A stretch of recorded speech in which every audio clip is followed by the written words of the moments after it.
My name is Nasimba and I'm not your strong black woman.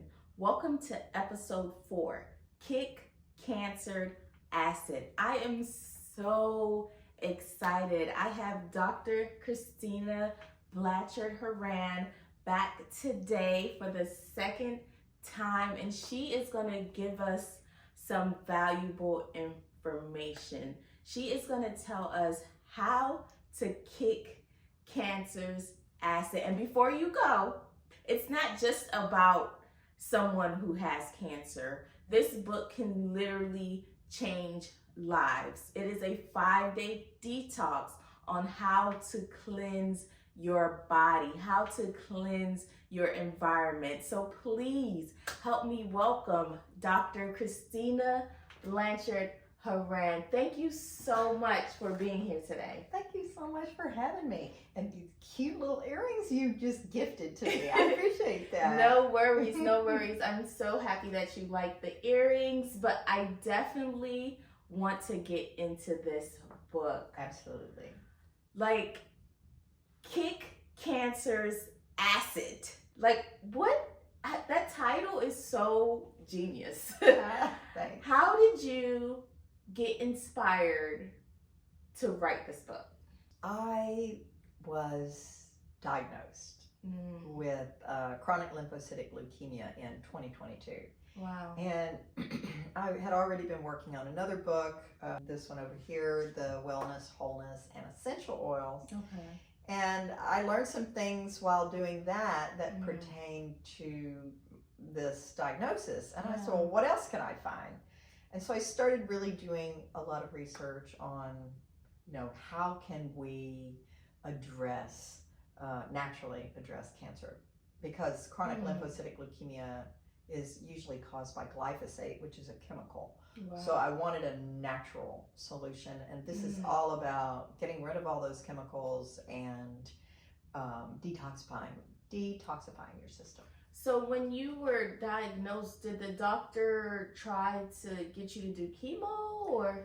No, there's different, with this particular type of cancer, there's different, they call it RAI, R-A-I, and I'm on a low scale of the RAI, and my goal is to stay there, to get it down.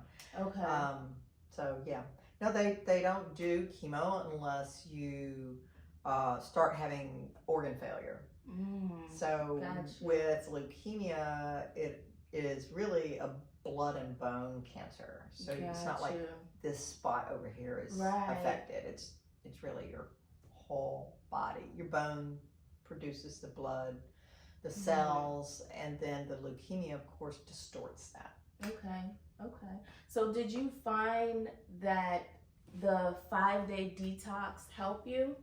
Actually, it helped more than just me. I've had reports from other people. Okay.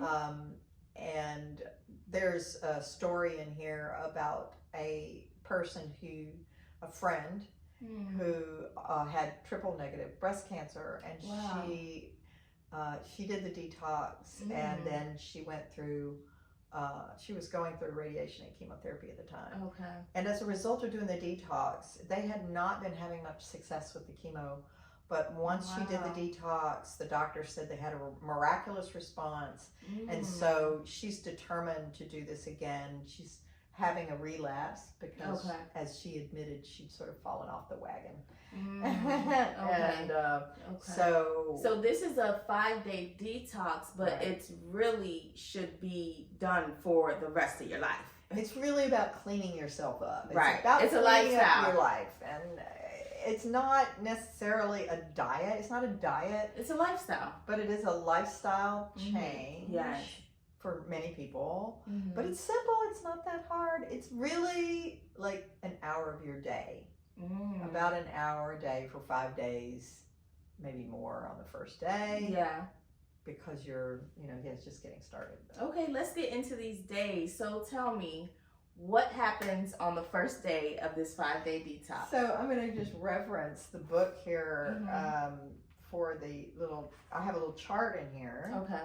On the different, the 5 days. So on the first day, it's all about getting rid of things that are toxic in your environment.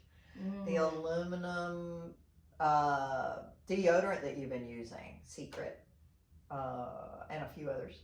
I love me some Dove spray deodorant. Is that? I would check and make sure it doesn't have aluminum in it.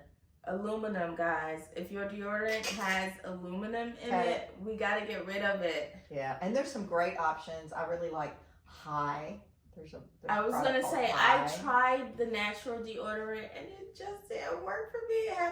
It depends. There's a lot of them out there. Okay. And there's constantly, when I first started down this road, many years ago, I wanted to be a vegetarian. And it was before vegetarian was like cool. Okay. I'm 65, so, but I would go to a restaurant and you could get a salad. That was about it, you know. It was like, and it was lettuce and croutons. So things have changed a lot. Right. I can buy sausage now that's plant-based. And it tastes great. Yes. So, but back to this. Back to what's at hand. All right, let's get through this. Okay, so you were saying day one. Day one is cleaning the environment. Right. And then you said, really quick before we go on to day two, can you name 3 things that you would absolutely get rid of from your environment right away? I know you talk about more in the book, but can you just name 3 things? I would stop giving my kids fluoride toothpaste. Okay, fluoride toothpaste. I would stop using the aluminum-based deodorant because we put it right on our glands. That's where you get cancer, baby girls and boys. Right. You get it right here where your lymph nodes are. I didn't even think about that. When you're putting on deodorant, you literally are putting it right on your glands. Right. You put it on your glands. Wow. Okay, so that's 2 things. And for depending on what your goal is, I would say I would change the fabrics, things you wash your hands with. So like the soap, anything you really immerse yourself into. Oh, here's one. If you have a problem with hair loss, you just not look at your shampoo and see if it has lauryl sulfate in it. Lauryl sulfate. I'm pretty big on like the natural hair products. I know paraben free is important. Paraben free. I said paraben, but paraben depends on where you're from. Tomatoes, but okay, so paraben free. You said sulfate free. Lauryl sulfate. Lauryl sulfate. That's the thing that makes it bubble. So if you got really bubbly shampoo, you might want to wonder why. Okay. And all of those things can contribute to hair loss, follicle. So what lauryl sulfate does is it degrades your follicles. And your follicles are what the hair comes out of. So if you really want to enhance your hair growth, and I talk about this too, try rosemary. Products with natural rosemary in it. Okay, so that's the detox. Right. Okay, that's the environmental detox. Get rid of the plastic bags. Take your food out of plastics when you get it home from the grocery store.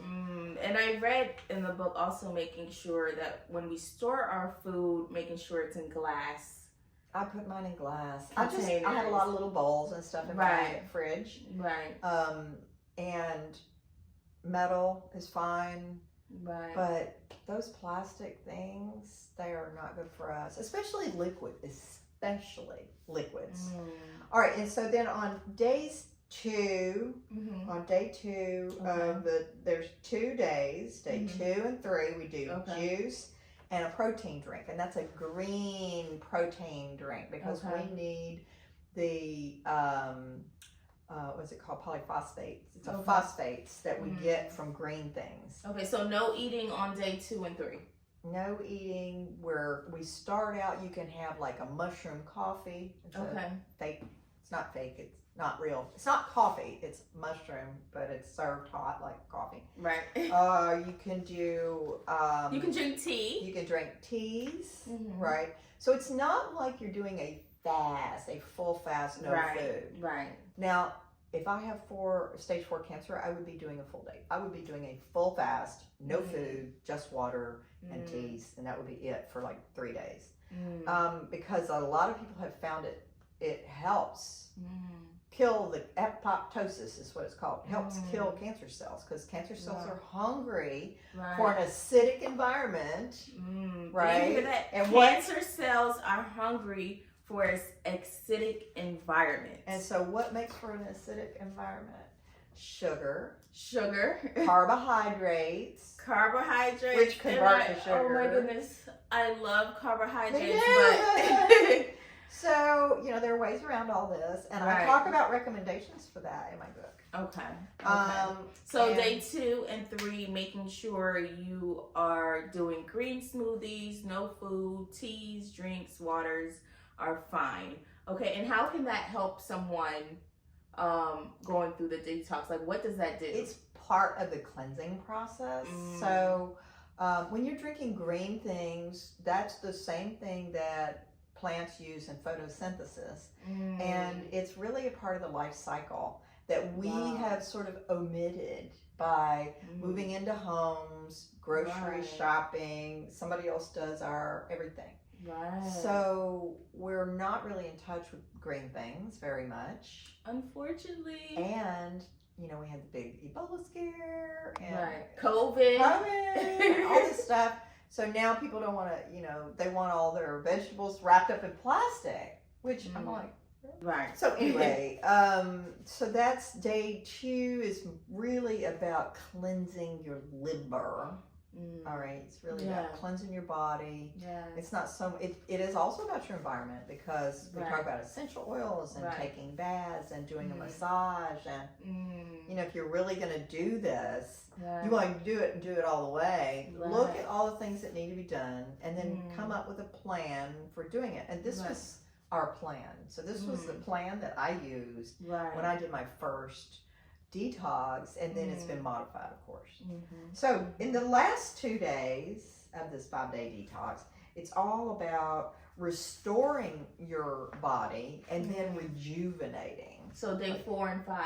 Day 4 and 5, it's about, like, can I consume, I don't know, potato soup or something something mild, not too spicy, and with chunks, but not meat, because meat takes a long time to digest, and we're reintroducing solids, so it's better to have like a mushy solid. And then the very last day is really about, how do we keep doing this? What parts of this do we need to keep doing? And coming up with a plan for that. And so, Okay, and I read in the book, you talked about all things that we love here at Not Your Strong Black Women podcast. You talked about meditating. You talked about grounding and earthing. You talked about breathing. Can you just give me a little bit of how that can help in this process in the 5-day detox? Right. So the book is really, the whole concept of the 5-day detox is about changing what you've been doing. I've been doing something this way, and I know it's not in my best interest, so I'm going to shift. I'm going to do something else here. And so the detox, you could do it as a one-time bing bang boom. Bing bang boom. But it's really part of a ritual for me. Like, it's the meditation and the prayer, and every morning when you wake up is an opportunity to have a new day, new health, a new perspective. Absolutely. And so I emphasize in the book, we want to have start our day off on the right foot with prayer and meditation, and ease our way into the day, instead of rushing and looking at our phone first thing. And we talking to you, looking at your phone first thing in the morning. Maybe you can try practicing gratitude, forgiving that person that may have hurt you. Maybe you can try a prayer, positive affirmations to start your day. Hey, if you don't mind, can we do like a deep breathing exercise right now? Maybe take 3 deep breaths together. So sure. It's part of my yoga routine. We do so you're going to take a deep breath, and I'm going to do just a little bit of head rotation. We're going to go down and back. All right, so you're going to take a deep breath, and when you breathe in, you're going to breathe in through your tummy instead of through your chest. And so you should kind of feel your tummy raise up a little bit and hold that breath.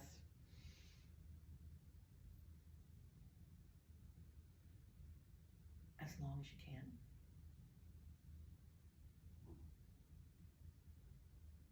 can. And then exhale.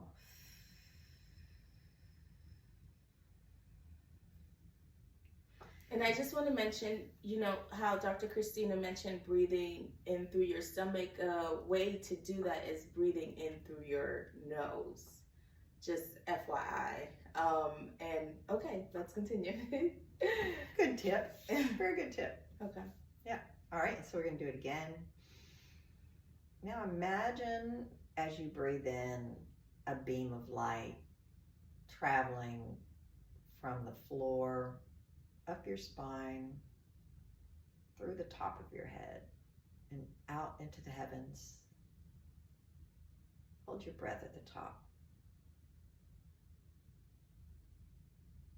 Close your eyes. See the beam of light. And then exhale through your nose. All the way and hold it. Drop your chin to your chest. And breathe. Okay, now bring your head up and drop it back. Breathe. Exhale. Bring your head up, straight up. That's it. All right. So thank you so much for doing that with us today. Sure. It was greatly appreciated. And thank you for joining us on Kicking Cancer's Acid. I hope you were able to gain valuable information, and I hope you were able to breathe a little bit. Thank you for joining Not Your Strong Black Women podcast. Don't forget to subscribe and check out Dr. Christina's book on Amazon. Thank you so much. Bye.